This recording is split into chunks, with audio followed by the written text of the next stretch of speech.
ও বাইরে বাইরে খুব অসহায় হয়ে আমরা সাধারণ পাবলিক তোর কাছে আইছি, তোর বইরে দিচ্ছি ভাই।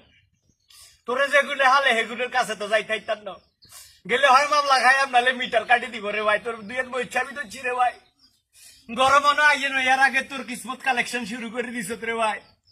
বড় বড় নেতারা দেশটারে খাইয়া লাইছে দুর্নীতি করি, সিন্ডিকেট মারানির বুদ্ধেরা খাদ্যদ্রব্যটারে খাইয়া লাইছে। সর্বশেষ না খাই নিজের ঘরে নিজে একটু শান্তিতে ঘুম যাইতাম, সেটাও তুই কাইলে যাইতেছ রে ভাই। বাইরে ভাই এমন এমন টাইমে কারণটা নিয়ে জীবনটা শেষ করি হেলা। যখন মাগরিবের সময় ইফতার করতাম ভাই তখন তুই কারণটা লই যাস গি, যখন তারাবির নামাজ খান হরতাম খাড়াই তখন তুই কারণটা লই যাস গি, সেহারি খাইতাম উঠি তুই কারণটা লই যাস গিন। হারাদিন তো আছে রে ভাই। ভাই এরকম অত্যাচার শুরু করছো কিলে রে ভাই। ইলিশ মাছ দিয়ে এন্তন কাজ আনস মায়ানমারের তোর বাবা কম হয়ে গেছন, বাবা আননের লাই বুঝিন বিদ্যুৎ